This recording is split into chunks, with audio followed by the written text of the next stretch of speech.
guys, Ash here coming at you today in Raid Shadow Legends. Welcome to the video, guys. Today we've got a good one of my favorite epic champions in the game. It is Dark Kael. This dude is a monster to me. Top 10 epic champion in the game. Arguably a top 5, heck, even top 3 epic champion in the game.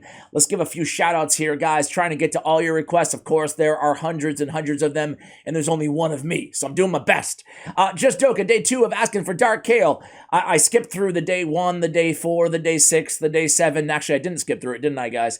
But just Daka, ask and you shall receive, my man. We have G-Nate, or Nate. I need a Dark Kael guy. We'll get him soon. Congratulations. Just Doka again. Just Doka again. Just Doka again. Dude, just Doka. Just Doka. Maybe he's not the most requested champion in the world. Maybe it's just 16 days of just Daka asking for me to do a guide on him. I've already done an Archmage helmet. I can't believe this, dude. I can't believe this. I didn't look ahead of time. I just didn't realize this one dude has this many Dark Kael requests. Oh my god. Well, you know what? You know what? Just Doka. It's literally almost all just Doka. Well, you know what? At least somebody's going to be happy with this video. I can count them on one finger. Just Doka. All right, guys, let's go ahead and get to it here. Why is Dark Kael so freaking good? Again, Dark Elf, Magic Affinity Epic Champion here. He looks cool. He looks somewhere between Kael and Supreme Kael, right? Just an incredible champion, though. On his A1, attack one enemy 3 times on Weaver of Woes, okay? Each hit has a 35% chance of instantly activating 2 poisons or a poison and an HP burn debuff. That is so powerful. Of course, it does proc or have a chance of proccing on every single hit in its 2 activations, which is so deadly. On the A2, Binding Darkness on a 3-turn cooldown attacks all enemies. 100% chance of placing a decreased attack for 2 turns. Each critical hit also has a 100% chance, when booked, of increasing the duration of all debuffs on the target by 1 turn. So a debuff increaser and a decreased attack, all on an AoE, all on a 3-turn cooldown. You gotta love it. Very, very powerful ability here. And then on the A3, Reality Acid, 3-turn cooldown. Has a chance of placing not 1, not 2, but 3 big versions of poison and a poison sensitivity for 2 turns. Just an amazing, amazing kit. And then Delirium on the passive. Decrease the crit rate of enemies under 2 or more poisons by 15%. We said it before here, but most bosses in Raid Shadow Legends only have a 15% crit rate. And those critical hits, they work a little bit differently than you think on a normal, like champion that you're building, right? Bosses, when they critical hit, it deals a ton more damage than you're used to, and that's what can usually wipe your entire team. So this Delirium passive, it's more than meets the eye. It's actually going to mitigate those big, strong enemy hits. You guys are probably familiar with them, right? They just totally wipe your team, and you're like, wow, didn't realize that boss hit that hard. It's probably because they landed a crit. So again, it's nice to have that. It's not always obvious when it's happening. Well, I guess it is because it has a Delirium passive, but you don't always notice it when it happens to you, but it's nice not to have to worry about it. His base stats, his HP isn't that great in terms of the base 14k. His attack is pretty average to solid for an attack-based champion at 1343, and his defense is a little bit above average maybe, or just average at 1013. His speed is average again at 96. It's really his kit that makes this champion so incredibly special. So let's go ahead real quick in his multipliers here, guys.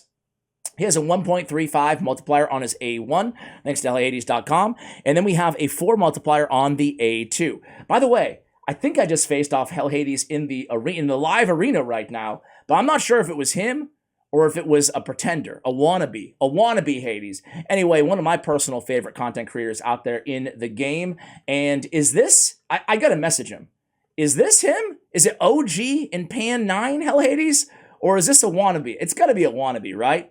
Because I don't think, or is it him? I have no idea. I don't, is he in the Sacred Pandas? I don't even know what his clan is. Anyway, guys, let's go ahead and pull up my Dark Kael. So my Dark Kael, man, is a pretty basic build, but I love this build on the champion, guys. I like to show you things that are a little unorthodox here on the channel, showing you provoke builds and just kind of different stuff, right? But on this one, I got to keep it basic because I just love him in triple perception. Perception is easy to forge. It's probably the best set, arguably, inside the entire game, especially obviously on champions that need accuracy. But you get the speed and you get the accuracy, and to me, those are the 2 biggest stat priorities. We want him to to land all those juicy debuffs, and we want him fast too to get more instant activations on that A1, especially against bosses, and that's where this champion really, really shines.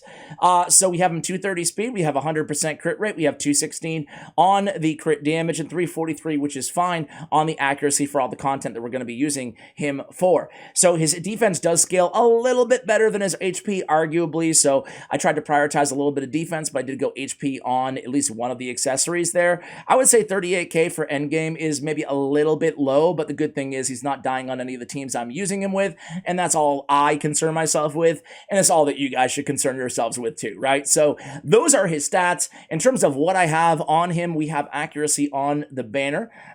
We have crit damage on the amulet. We have HP, as I noted, on the ring. We have speed on the boots. We have, I believe, defense percentage, we do, on the perception chest. Now, I don't know. I like HP a little bit better than defense percentage. It depends on where you're using them. But for PvE content, I prefer HP in a vacuum.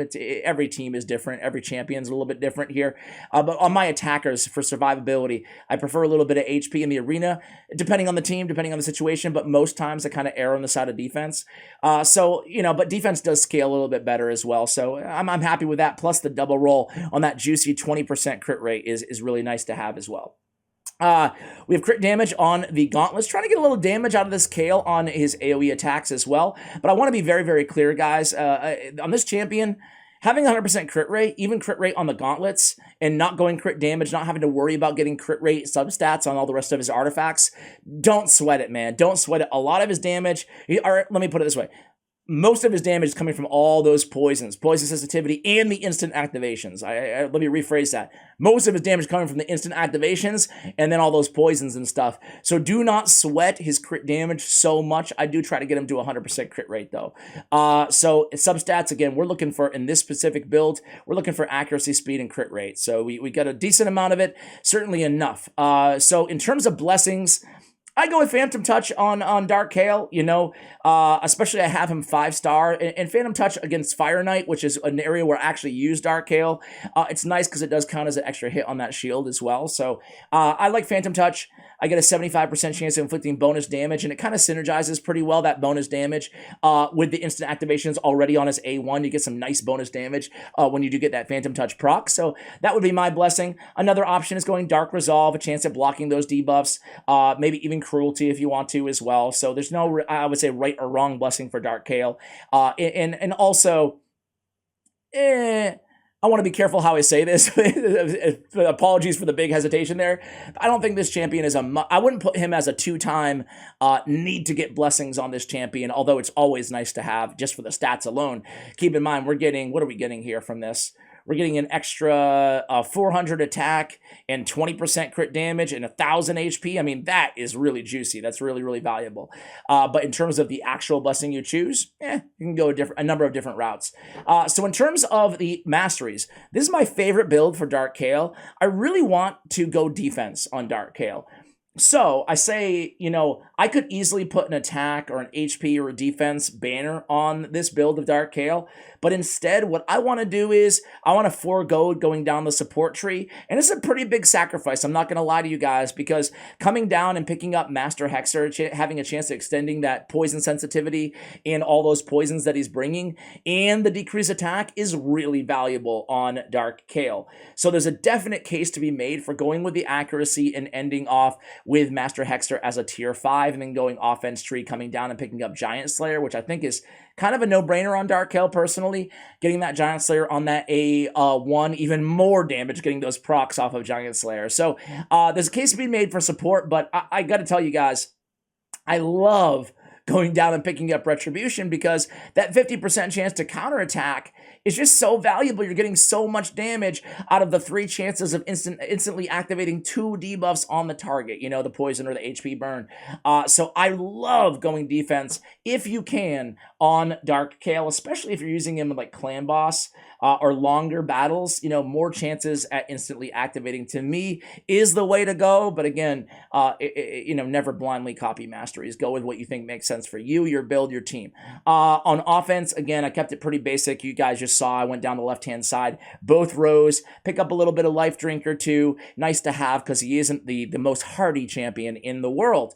All right, so that is the review. Let's go ahead and take him into battle. I also have some lore on Dark Kael for you guys. So let's go ahead, and I want to show you that Fire Knight team I was talking about. Now, I ran this team for so long on stage 25. This is the squad. I got Eleanor, I got Kaimar for a reset.